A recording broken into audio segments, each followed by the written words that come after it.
Videos देख के try की हो तो कुछ एनालिसिस हो जाते हैं, लेकिन मोस्टली जो है वो कुछ ना कुछ एरर आता है और हम अड़के लग जाते हैं। वो इसलिए लगते हैं क्योंकि हमें कोड को रीड करना नहीं आता।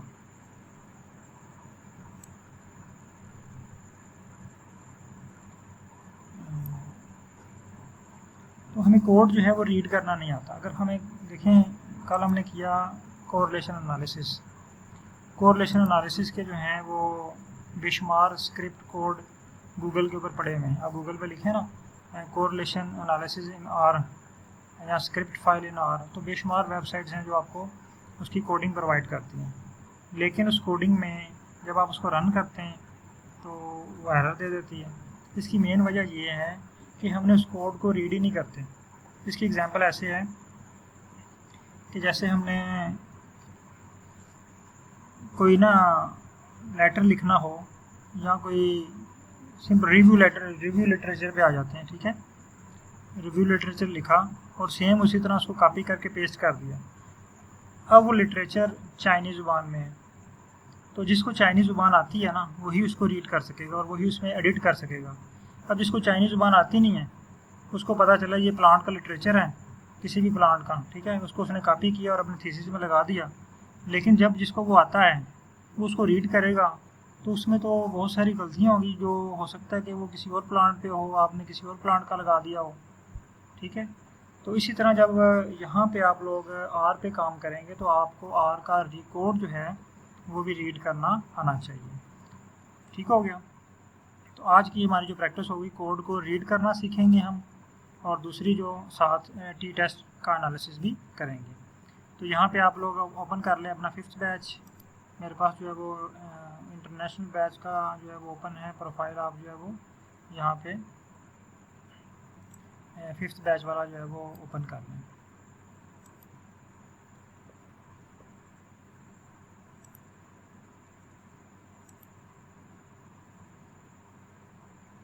ये 5th बैच ओपन कर लें।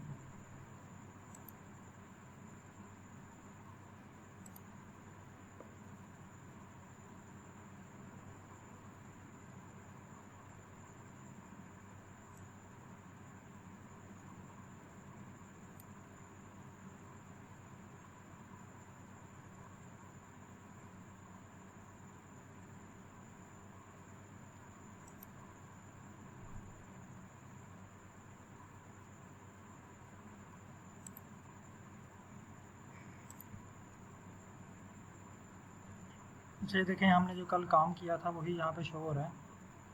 ये फाइकस की फ़ाइल भी हमारी इंपोर्ट हुई है ऑलरेडी, हमें इसको इंपोर्ट करने की ज़रूरत है नहीं पड़ेगी, ठीक है। तो अच्छा, आज एक तो चीज़ है कि अगर हमें स्क्रिप्ट मिल जाए, उस स्क्रिप्ट को हमने आर में कैसे लेके आना है। आज सबके पास जो है वो स्क्रिप्ट डाउनलोड हो चुके हैं।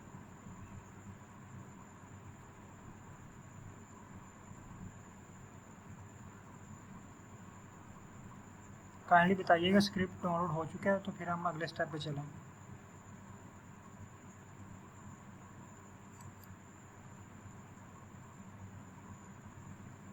ठीक हो गया।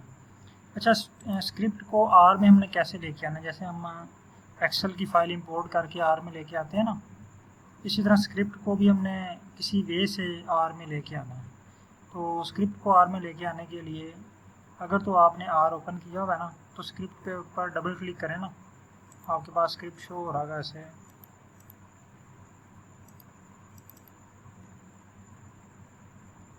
मैं को दिखाता हूँ,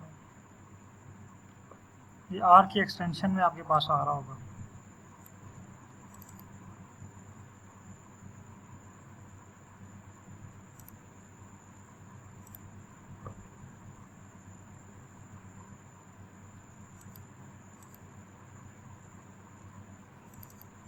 ये देखें इस तरह।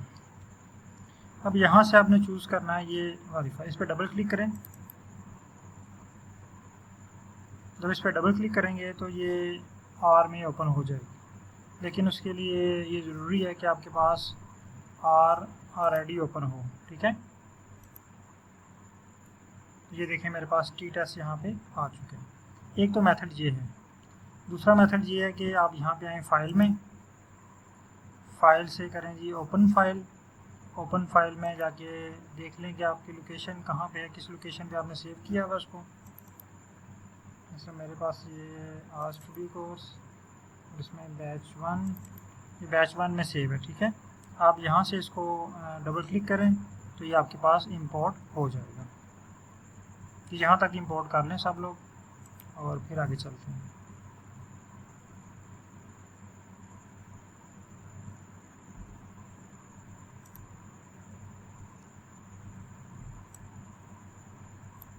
यहाँ तक इंपोर्ट हो गया।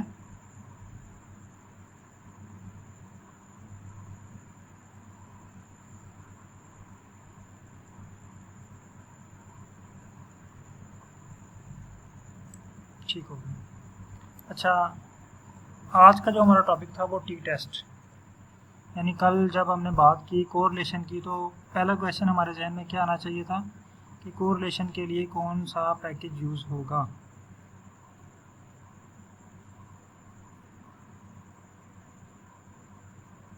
ठीक है, तो आज जो पहला क्वेश्चन हमारे जहन में आना चाहिए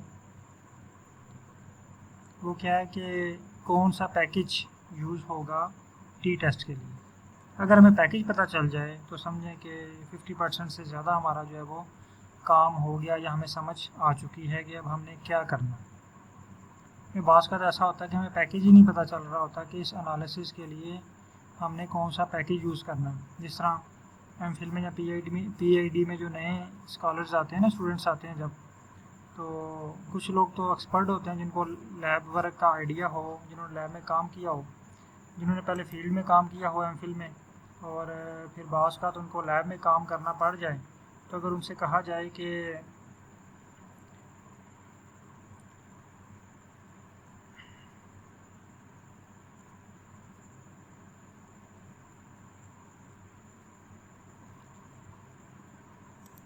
आप ये जो है ना एलिमेंट का एनालिसिस करके लाएं, तो वो परेशान हो जाएंगे कि ये एलिमेंट का एनालिसिस हमने किस इंस्ट्रूमेंट में करना है। ठीक है, तो इसीलिए ये आर जो है ये हमारे लिए नया है। तो जब भी हमें कोई एनालिसिस कहा जाएगा करने के लिए तो आपने यही समझना है कि आप बॉटनी की लैब में हैं और इसके लिए कौन सा इंस्ट्रूमेंट यूज़ होगा। HPLC करनी है आपने, कौन सा इंस्ट्रूमेंट यूज़ होगा। जिंक कंसनट्रेशन फाइंड करनी है, कौन सा इंस्ट्रूमेंट यूज़ होगा। उसके बाद जो आपने सीक्वेंसिंग करनी है, कौन सा इंस्ट्रूमेंट यूज़ होगा।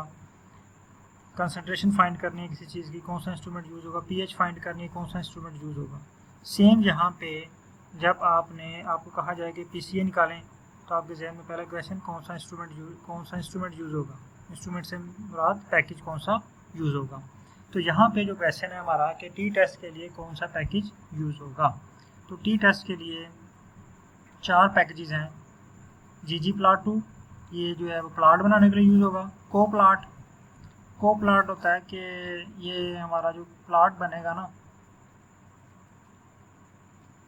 जो टी टेस्ट का, इसमें हम छोटा सा टेबल भी ऐड कर सकते हैं, या आप किसी और फंक्शन के लिए भी यूज़ कर सकते हैं। ठीक है, इसके बगैर भी हम जो है वो टी टेस्ट निकाल सकते हैं। आगे डीपी लेयर के भी डिफरेंट फंक्शन है। इसमें एक फंक्शन आएगा जिसको हम कहते हैं पाइप ऑपरेटर। ठीक है, ये नीचे बना हुआ, मैं आपको दिखाता हूँ इसमें। अब ये देखें, ये परसेंटेज ग्रेटर दैन परसेंटेज। अब अगर आपको ये लैंग्वेज नहीं आती तो आप तो परेशान हो जाएंगे, इसका मतलब क्या है यहाँ पे। ये लेस दैन माइनस का मतलब क्या है, ठीक है, DF का मतलब क्या है। ये चीज़ें आज हमने सीखनी है कि ये क्या हैं और इनको हमने रीड कैसे करना है। तो आज हम रीडिंग करना सीखेंगे इसकी और साथ साथ एनालिसिस करेंगे। तो अब हमें पता चल गया कि हमें कौन से पैकेज चाहिए। 4 पैकेजेस चाहिए। ठीक है, ggplot2, coplot, डीपी लेयर और ग्रिड एक्स्ट्रा। अब ये देखना है कि हमारी लैब में ये हैं या नहीं है। फर्स्ट स्टेप हमने क्या करना है कि अपनी लैब में जाके ये पैकेजेस देखने हैं कि ये इंस्टॉल हैं या नहीं है। जो इंस्टॉल हैं उसको लाइब्रेरी कर लेना है, जो इंस्टॉल नहीं हैं उनको पहले इंस्टॉल करना है और फिर लाइब्रेरी करना है। तो यहाँ पे पैकेजेस में आए, ये हम अपनी लैब में आ गए हैं। तो यहाँ पे अब हमने सर्च करना है जी, ggplot2 है हमारे पास। ggplot, ये देखें ggplot2 हमारे पास है। तो हम यहाँ पे टिक करके इसको लाइब्रेरी कर सकते हैं। देखिए, अब हमने इसको यहीं पे टिक किया, ये लाइब्रेरी हो गया है। अगर आप यहाँ पर टिक नहीं करना चाहते, आप यहाँ से भी लाइब्रेरी कर सकते हैं। कोड लिखें लाइब्रेरी ggplot2, लेकिन यहाँ पे देखें थोड़ा टाइम लगेगा आपको। यहाँ पे आपने इसको सर्च किया और साथ ही इसके ऊपर टिक कर दिया तो ये आपका कोड जो है ये एक्टिवेट हो गया। उसके बाद आगे है, ये आपके पास इंस्टॉल होगा सब लोगों के पास। उसके बाद आ गया जी कोप्लॉट, इसको चेक करते हैं। कोप्लॉट, अब ये देखें ये मेरे पास नहीं है, कोप्लॉट मेरे पास शो नहीं कर रहा। इट्स मीन कि मुझे ये इंस्टॉल करना पड़ेगा। अब हम क्या करेंगे, इंस्टॉल में आएंगे, यहाँ पे लिखें कोप्लॉट, ठीक है, और इसको इंस्टॉल कर लें। ये आप लोग भी इंस्टॉल करें इसको।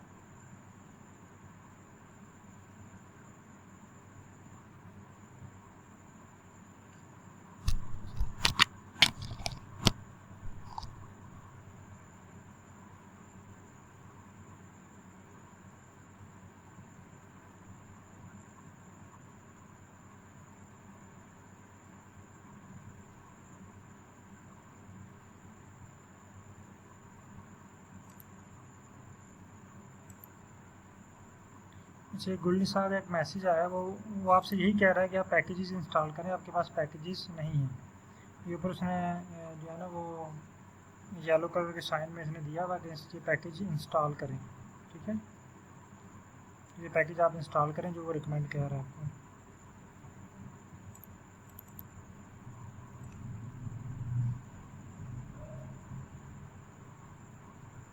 वो ग्रेड एक्स्ट्रा कह रहा है जी पहले पैकेज इंस्टॉल करें, तो तीनों पैकेजेस आप पहले इंस्टॉल करें, उसके बाद हमने लाइब्रेरी करनी है, ठीक है।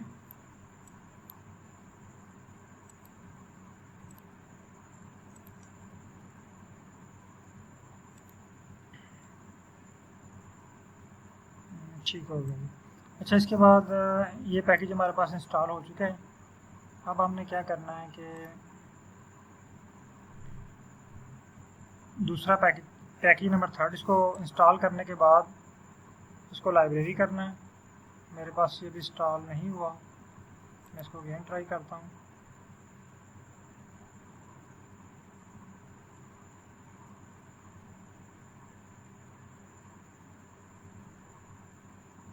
जी, ये ऑटोमेटिकली इंस्टॉल हो जाएंगे, लेकिन अभी हमने इसको मैनुअली इंस्टॉल करना सीखना है, क्योंकि हम अभी लर्निंग स्टेज में हैं। तो जब हम एक्सपर्ट हो जाएंगे तो हमें खुद ब खुद बहुत सारी चीज़ों का पता चल जाएगा।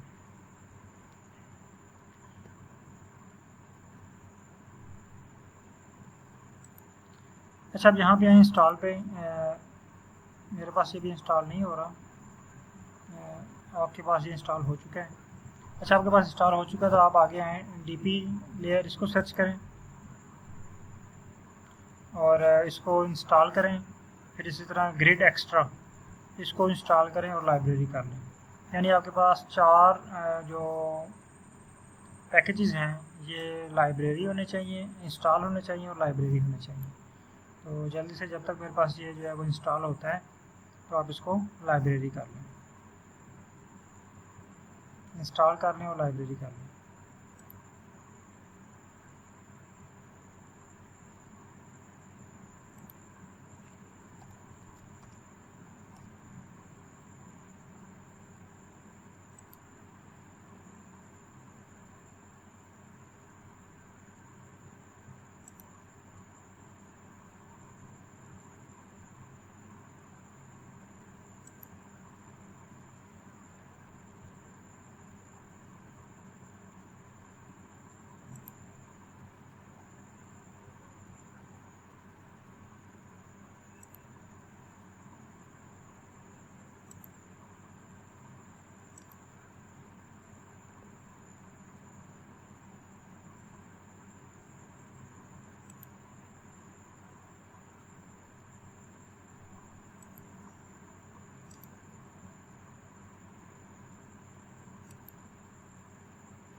मेरे पास भी ये इंस्टॉल हो रहा है। मेरे पास एक्चुअली 3-4 सॉफ्टवेयर इकट्ठे चल रहे हैं। जूम भी चल रहा है, रिकॉर्डर भी चल रहा है, आर भी चल रहा है, तो इसलिए थोड़ा स्लो वर्किंग कर रहा है। तो होपफुली ये जल्दी इंस्टॉल हो जाता है। अच्छा, जब तक ये मेरे पास इंस्टॉल होता है हम थोड़ा सा कोड को रीड करने की कोशिश करते हैं। अब ये लिखा हुआ है, ये हेडिंग लिखी हुई है। आपको कल भी मैंने बताया था कि अगर ये हैश टैग के बाद कुछ लिखा जाए तो इट्स मीन कि वो हेडिंग है। और ये स्टेप लिखे हुए हैं सारे जो हेडिंग्स में है ना, ये स्टेप्स हैं टी टेस्ट लगाने के लिए। यानी टी टेस्ट लगाने के लिए हमने इन स्टेप में से गुजरना है। पहला स्टेप क्या है? Subset the data for the 2 species you want to compare. अब देखिए हमारे पास जो डाटा सेट है ना, उसमें 3 स्पीशीज़ हैं। अगर मैं आपको डाटा सेट दिखाऊँ,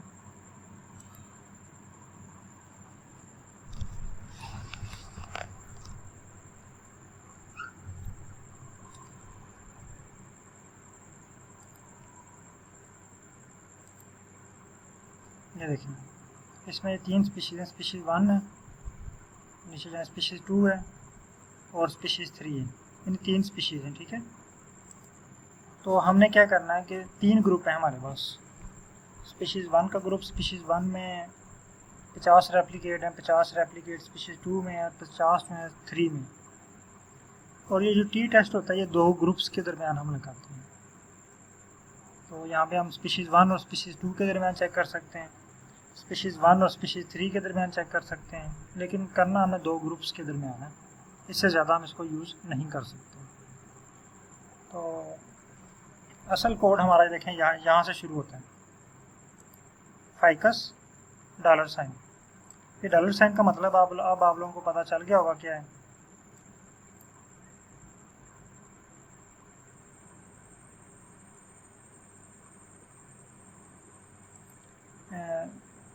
सिराजुल हक साहब, इसका कोई इशू नहीं है। जो आपके पास आ रहा है ना मास्क सम फंक्शंस, इसको इग्नोर कर दें। ये जब डीप्लेयर इंस्टॉल होता है तो ये कुछ फंक्शंस को मास्क कर देता है, उनको काम यानी उन पर गालिब आ जाता है और अपनी वर्किंग शो करता है, उनको काम करने नहीं देता। लेकिन आपने इसको कुछ भी नहीं कहना, इसको अपना काम करना है।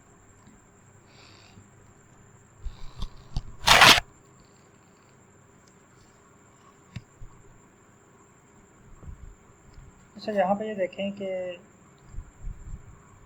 कोड हमारा जो है ना, ये यहाँ से स्टार्ट हो रहा है, इस पॉइंट से, फाइकस और $। फाइकस $। का मतलब क्या है? $। का मतलब ये है कि ये हमें कॉलम बता रहा है। फाइकस $, मीन कॉलम या वेरिएबल। आप फाइकस फाइल का कौन सा वेरिएबल यूज़ करना चाहते हैं। अगर मैं आपको यहाँ पे लिख के दिखाऊँ तो आपको मज़ीद आइडिया हो जाएगा। फाइकस और ये $। देखिए इसने मुझे लिस्ट दे दी है। कौन सी लिस्ट दी है? वो लिस्ट जिसमें ये डाटा हमारा मौजूद है, फाइकस का ये टेबल, ठीक है। ये इसने हमें जो है ना वो वेरिएबल्स या जो कॉलम्स हैं इनकी हेडिंग दे दी है। अच्छा, एक चीज़ और याद रखिएगा, ये जो कॉलम्स होते हैं ना इसमें, इसको कहते हैं वेरिएबल, और ये जो रोज़ होती हैं इसको कहते हैं ऑब्जर्वेशन। तो जब हम वेरिएबल की बात करें तो इट्स मीन कॉलम की बात कर रहे हैं, और जब हम ऑब्जर्वेशन की बात करें तो इट्स मीन कि हम रो की बात कर रहे हैं, रोज़ की बात कर रहे हैं, ठीक है। अच्छा, यहाँ पर आप देखें कि फाइकस $, सैपल लेंथ, इट्स मीन कि हम सैपल लेंथ के ऊपर टी टेस्ट लगाना चाहते हैं। यानी 2 हमारे पास ग्रुप हैं, 2 स्पीशीज़ हैं, 2 स्पीशीज़ की हम सैपल लेंथ चेक करना चाहते हैं कि उसकी बेस में क्या दोनों में फ़र्क है या नहीं है, क्या उसमें वेरिएशन है या नहीं है, ठीक है। तो जब हम $। लगाते हैं, $। का मतलब है कि हमने कोई वेरिएबल चूज़ करना है। तो मैंने फाइकस के बाद कौन सा वेरिएबल चूज़ कर लिया जी? Sample length. अब ये जो स्क्वायर ब्रैकेट है, इसका मतलब है कि यहाँ पे हमने कोई अपना कॉलम स्पेसिफाई करना। जिस तरह हमने कल -5 किया था ना, या 1 से 4 तक कॉलम उसको सजेस्ट किए थे कि 1 से 4 तक कॉलम को कंसिडर करें। तो जब आप इस तरह स्क्वायर ब्रैकेट में कोई चीज़ लिखते हैं तो उसका मतलब है हम इसको सजेस्ट कर रहे हैं कि ये चीज़ इस तरह होनी चाहिए। अब हम इसको सजेस्ट कर रहे हैं फाइकस यानी सैपल लेंथ, फाइकस स्पीशीज़ और कंपैरिजन। अब ये जो डबल इक्वल का मतलब होता है इसका मतलब है कंपेयर करना, कंपैरिजन करना। इसका मतलब क्या है? कंपेयर करना S1 जो हमारे पास स्पीशीज़ 1 है। यानी अब अगर हम इसको पूरे कोड को रीड करें तो हम आसान अल्फाज में इसको बता रहे हैं कि हमारे पास एक डाटा सेट है जिसका नाम है फाइकस, और फाइकस के अंदर एक कॉलम है जिसका नाम है सैपल लेंथ। ठीक है, सैपल लेंथ। अब दोबारा हम इसको बता रहे हैं कि जो फाइकस वाला कॉलम है उसके अंदर एक और कॉलम है उसका नाम है स्पीशीज़।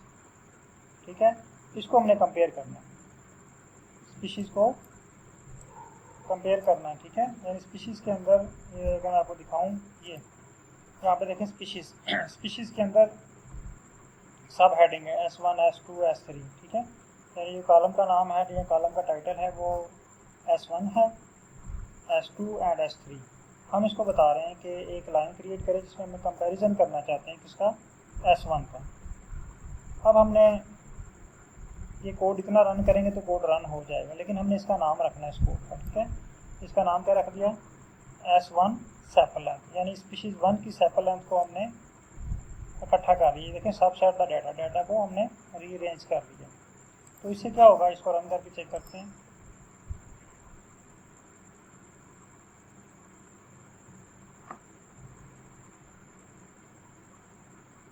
मेरे पास पैकेज जो है ये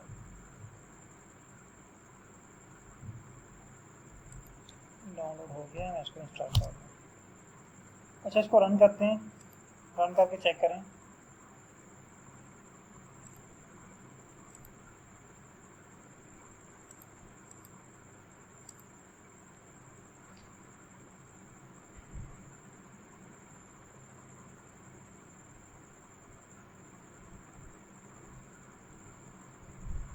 अब इसने मुझे ना एरर दे दिया जी।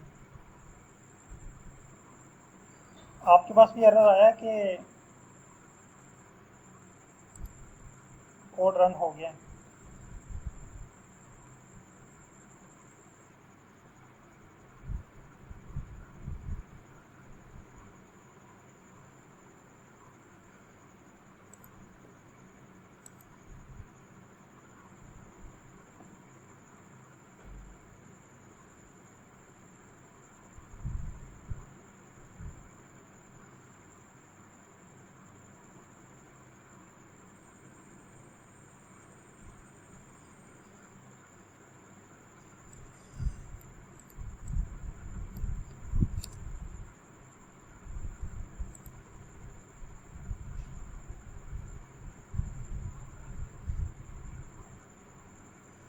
हाँ, जिनके पास वही कोड नीचे आया ना वो चेक करें कि ये मेरे पास अभी जो है ना ये सारे पैकेज इंस्टॉल नहीं है तो कुछ एरर देगा।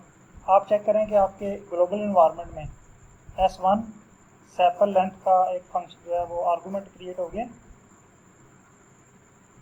मुझे ये सारे इंस्टॉल कर लेने दें, एक मिनट। आप तक का इसको कोड को रन करें पहले को।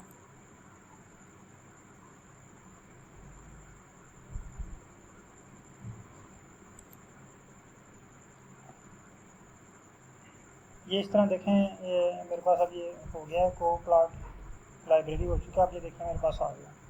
ग्लोबल इन्वायरमेंट में आपके पास इस तरह का एक आर्गूमेंट या एक नई फाइल क्रिएट हो जाएगी। तो ये देखें। अच्छा, जिनके पास एरर आया है ना, वार्निंग आई है, ये स्पीशीज़ आपने वहाँ पे चेक करें कि स्मॉल तो नहीं लिखा हुआ है।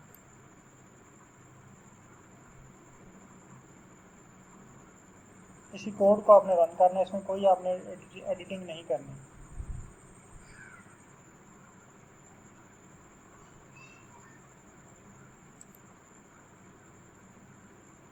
ठीक हो गया। अच्छा, अब हम चलते हैं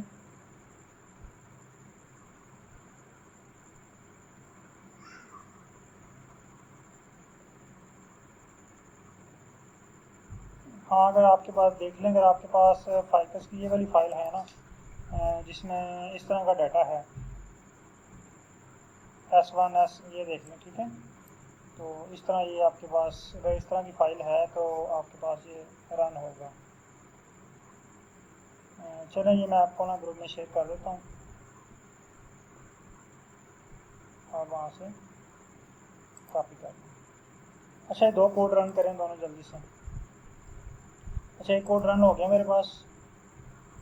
अब दूसरा कोड, अब ये देखें एक डाटा सेट हमने बना लिया क्योंकि हमें दोनों को कंपेयर करना है ना, तो दोनों के लिए हमें डाटा सेट चाहिए।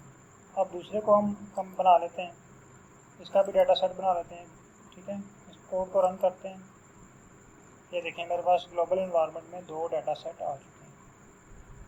असल कोड हमारा जो है ना ये इतना है, यहाँ तक। ये हमने इसका नाम रखा, आप इसका कोई भी नाम रख सकते हैं। S1 रख लें, हाली S2 रख लें, ठीक है।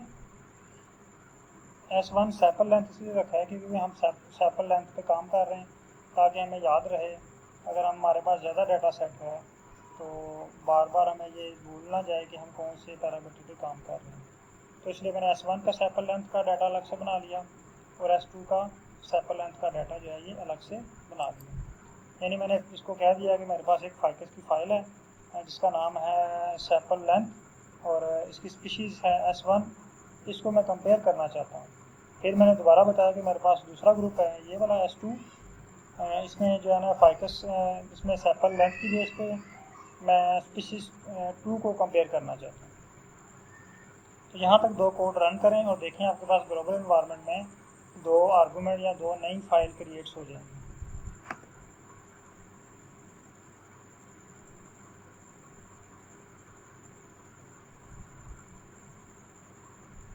यहाँ तक डन हो गया है।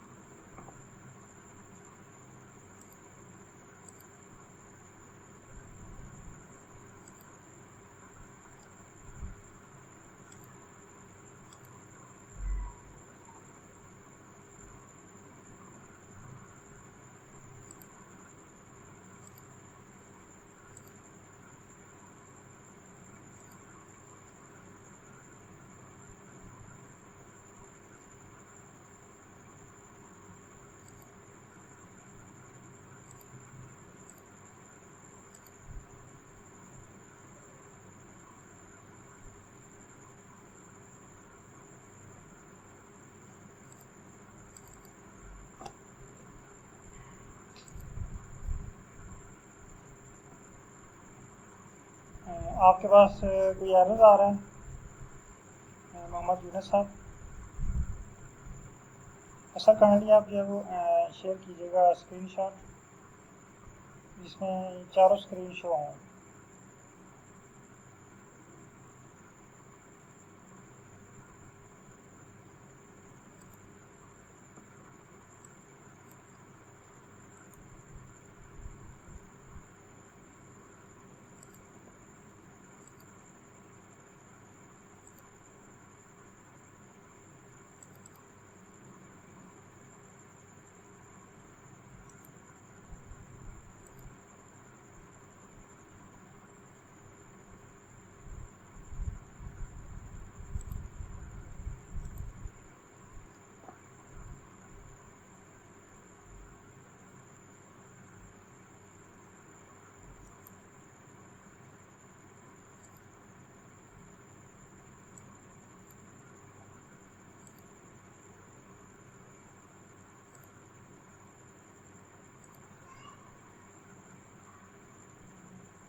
सर ये आपने जो है वो लाइब्रेरी नहीं की चीज़ें, इनको आपने इंस्टॉल तो कर लिया, इंस्टॉल करने के बाद लाइब्रेरी नहीं की। ये देखें DP लेयर की आपकी लाइब्रेरी नहीं हुआ बट अनटिक है। तो काइंडली आप चारों जो है ना वो आपने जो पैकेज इंस्टॉल किए हैं उनको पहले लाइब्रेरी करें। यानी इसकी एग्जांपल ऐसी है कि मशीनरी आपकी लैब में आ चुकी है और मशीनरी को आपने ऑन नहीं किया,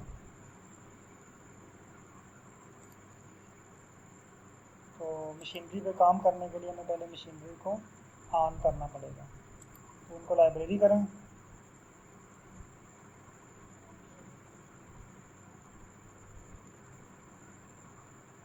जी आप ट्राई करें, वेट करते हैं 2 मिनट।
अच्छा, बाकी लोगों के पास जो है वो काइंडली चेक कर लें, सबके पास हो गया, यानी सबके पास ये ग्लोबल इन्वायरमेंट में 2 नई फाइल्स क्रिएट हो चुकी हैं।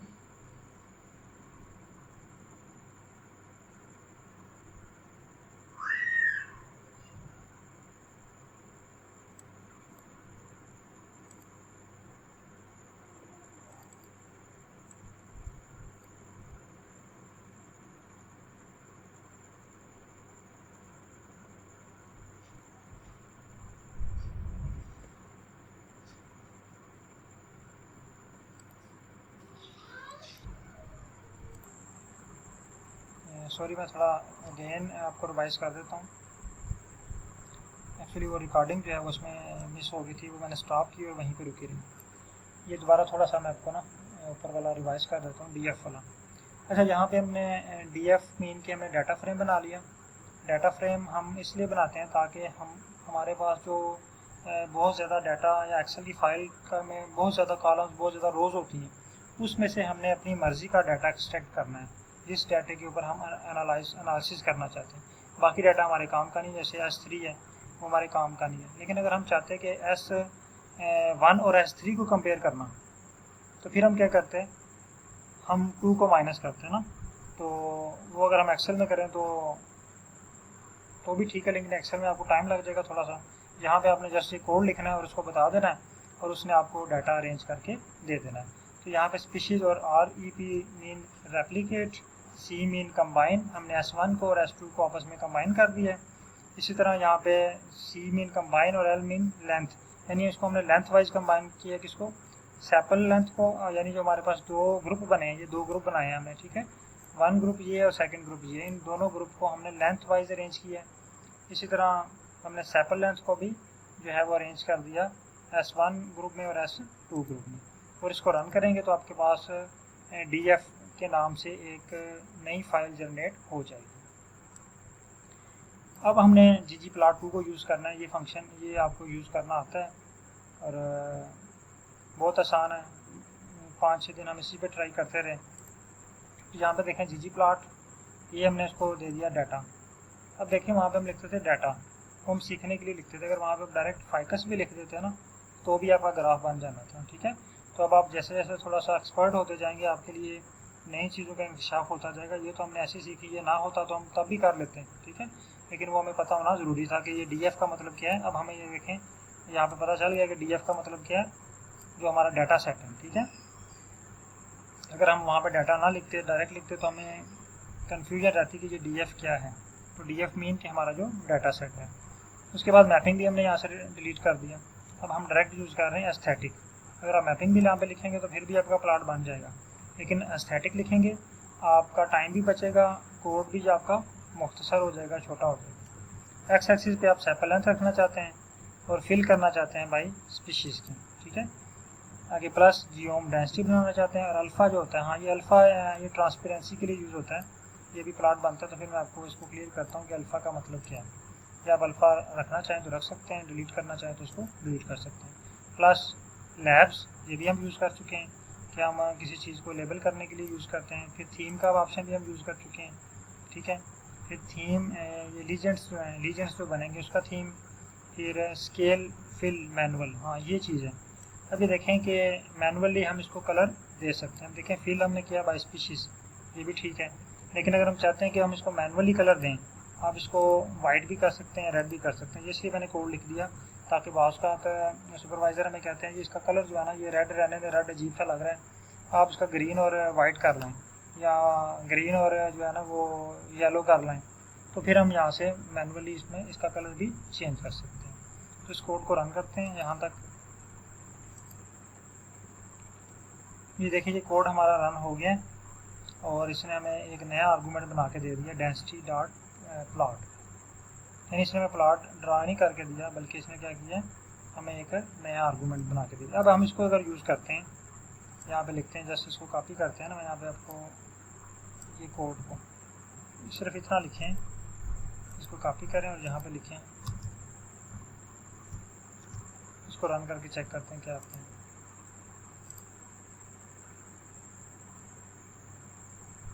ये देखें इसने हमें एक डेंसिटी प्लॉट दे दिया। हमने क्या लिखा है, डेंसिटी प्लॉट, क्योंकि अब हमने इसका नाम चेंज कर दिया ना पूरे कोड का। अब हमें ये बार बार पूरा इतना ज़्यादा कोड नहीं लिखना पड़ेगा। इस सारे कोड को हमने सेव कर दिया है डेंसिटी अंडरस्कोर प्लॉट के नाम से। अब जहाँ पे भी आपने इसको यूज़ करना ना इसको, तो आपका ये वाला सारा कोड रन होगा। मैं इसको डिलीट कर देता हूँ।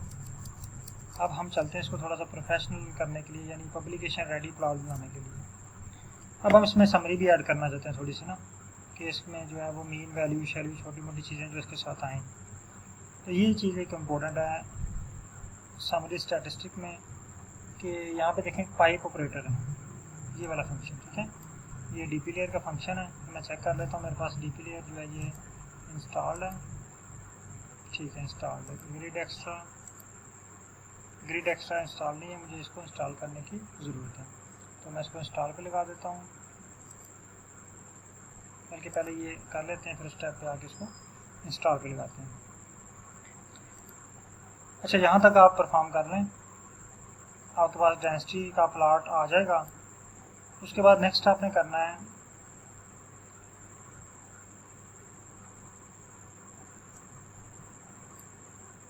स्टैटिस्टिक की समरी भी आप इसमें ऐड करना चाहते हैं इस प्लॉट के अंदर ना। हम चाहते हैं कि इसको पब्लिकेशन रेडी प्लॉट बनाएं और डायरेक्ट इसको पब्लिकेशन के लिए यूज़ करें या थीसिस में लगा दें। यहाँ पर जो मोस्ट इंपॉर्टेंट चीज़ है ये पाइप ऑपरेटर, ये वाला, इसे कहते हैं पाइप ऑपरेटर, PIPE। मैं यहाँ पर लिख देता हूँ, पाइप ऑपरेटर।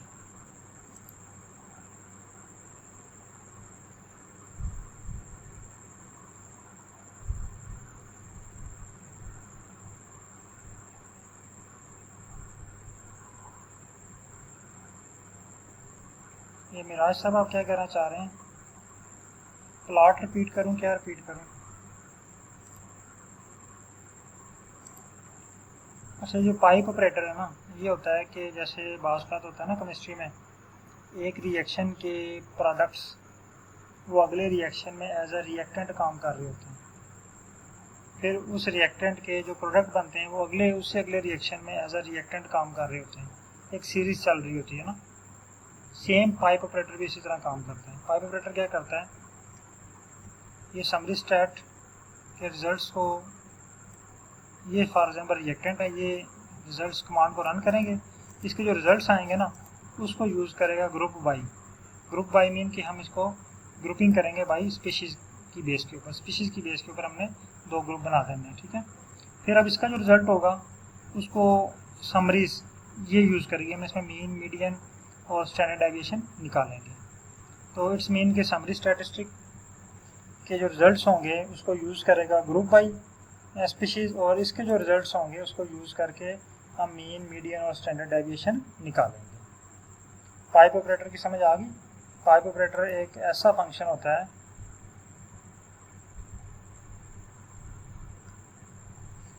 अगर वो ग्लोबल में आ गया तो अभी इसको ग्लोबल में ही रहने दें जस्ट, ठीक है। हम अभी उससे अगले स्टेप पे जा रहे हैं, वो हमारे पास सेव हो चुका है। तो अब उसको आपने कुछ नहीं करना, अब हम उससे अगले स्टेप पे आ रहे हैं। आपके पास अभी जो है वो प्लॉट नहीं बनेगा। तो अभी हम क्या कर रहे हैं, एक और स्टैट भी इसमें ऐड करना चाहते हैं ना इस प्लॉट के अंदर। तो ये पाइप ऑपरेटर मैं आपको समझा रहा था, पाइप ऑपरेटर ये और भी बहुत सारी जगह पे इस्तेमाल होगा। तो इसका मतलब ये होता है कि एक के जो आउटपुट होती है वो अगले कोड में वो इनपुट बनी होती है, ठीक है। यानी हमारे पास जो समरी स्टैट है, इसके जो रिजल्ट्स आएंगे वो ग्रुप बाई में वो एज अ इनपुट होंगे, ठीक है। यानी समरी स्टैट के रिजल्ट को यूज़ करेगा ग्रुप बाई स्पीशीज़, और ग्रुप बाई स्पीशीज़ के रिजल्ट्स को यूज़ करेगा जो है वो आगे समराइज में मीन, मीडियन और स्टैंडर्ड डेविएशन इसको कैलकुलेट करके देगा। यानी एक के जो प्रोडक्ट है या एक की आउटपुट है और दूसरे के लिए इनपुट होगी, और उसकी अगेन जो आउटपुट है वो थर्ड के लिए इनपुट होगी। ये क्लियर है बात? चलें ठीक है, मैं इसको रन करता हूँ। ये देखिए, इसको रन किया तो ये मेरे पास समरी स्टैटिस्टिक के नाम से एक आर्गूमेंट जनरेट हो गया ग्लोबल एनवायरनमेंट में। अब मैंने क्या करना है, दोनों को कंबाइन करना, डेंसिटी प्लॉट को और समरी स्टैटिस्टिक को, ठीक है, और इनको कंबाइन करके प्लॉट की शक्ल में ड्रा करना। तो इसके लिए देखें प्लॉट ग्रिड, यहाँ पे ग्रिड एक्स्ट्रा जो है वो पैकेज हमारा यूज़ होगा। तो डेंसिटी प्लॉट, ठीक है, ये हम यूज़ करना चाहते हैं। टेबल ग्रॉब, ये भी जो है फंक्शन है इसका ग्रिड एक्स्ट्रा का, और इसमें हम जो है वो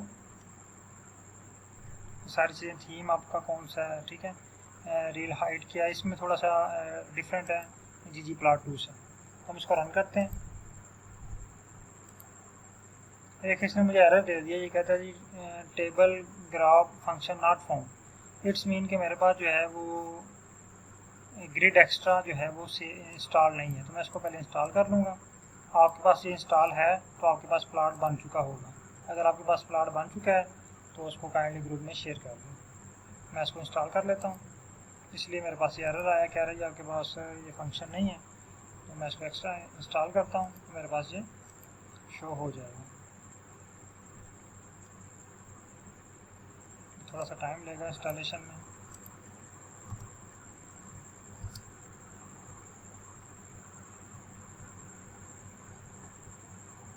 इंस्टॉल हो चुका है, मैं इसको लाइब्रेरी कर लेता हूँ। लाइब्रेरी भी हो गया। आप देखें, इसको रन करते हैं।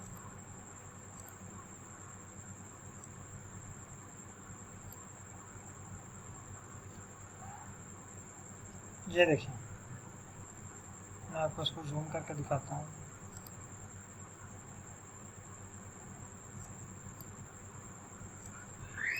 ये पब्लिकेशन रेडी प्लॉट है हमारे पास, ठीक है। आप इसको डायरेक्ट पब्लिकेशन के लिए यूज़ कर सकते हैं।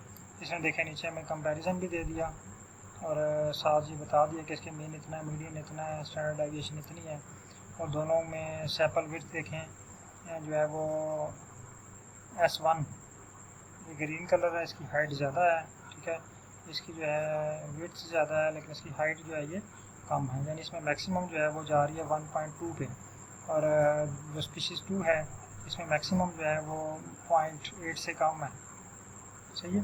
ये दो जो ग्रुप्स हैं उसमें, तो इसका आप जो है वो और भी प्लॉट बना सकते हैं। मैंने डेंसिटी प्लॉट बनाया है मोस्टली, क्योंकि टी टेस्ट के लिए डेंसिटी प्लॉट ही बनाया जाता है। तो आप इसका जो बार प्लॉट भी बना सकते हैं, आप इसका वो बॉक्स प्लॉट भी बना सकते हैं, आप इसका लाइन प्लॉट भी बना सकते हैं, जो आपको सूट करता है। जस्ट आपने क्या करना है, प्लॉट में आके प्लॉट का नेम चेंज करना है। यहाँ पे हमने लिखा है ना कि डेंसिटी प्लॉट, ये देखें डेंसिटी प्लॉट, ठीक है।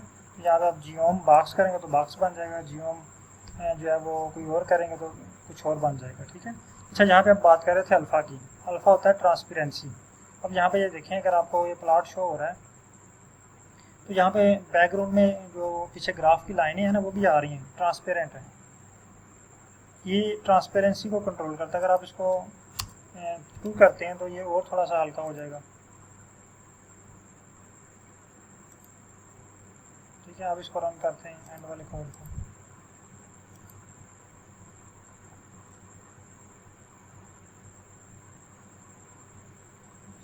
ये देखें, इसकी ट्रांसपेरेंसी कम होगी। अगर आप ज़्यादा करना चाहते हैं इसकी ट्रांसपेरेंसी तो आप इसको 5 से कर लें, 7 करके चेक करें।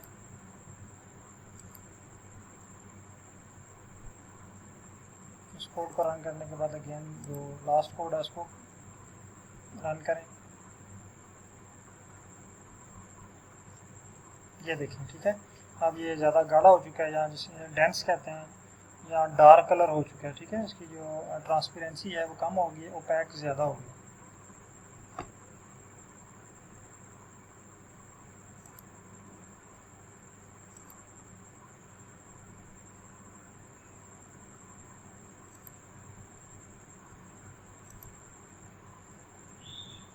अच्छा, अब इसको प्लॉट को बनाएं और इसको ग्रुप में शेयर करें।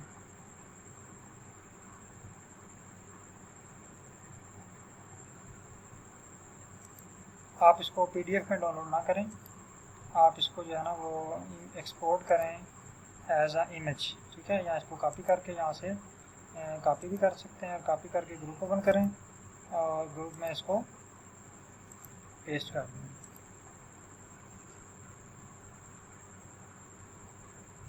इस तरह, ठीक है। अब आपने प्रैक्टिस क्या करनी है, अब हमने क्या किया है, 1 और 2 को यूज़ किया ना, आप 1 और 3 को कंपेयर करके चेक करें, ठीक है। फिर हमने सैंपल लेंथ यूज़ की है, आप पैटर्न लेंथ को यूज़ करके चेक करें क्या रिजल्ट्स आते हैं, ठीक है। तो इस तरह आपकी जो है वो प्रैक्टिस होगी।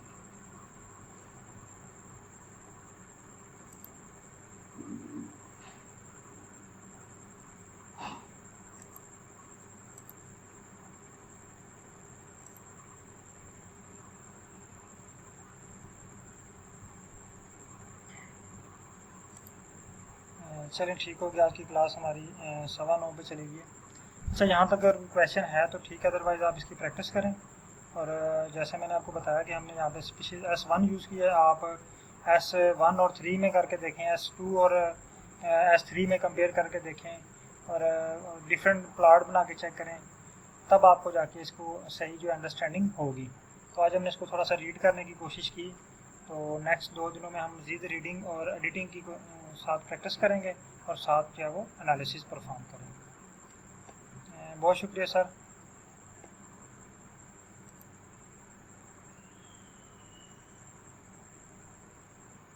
ओके सर, अल्लाह हाफिज़।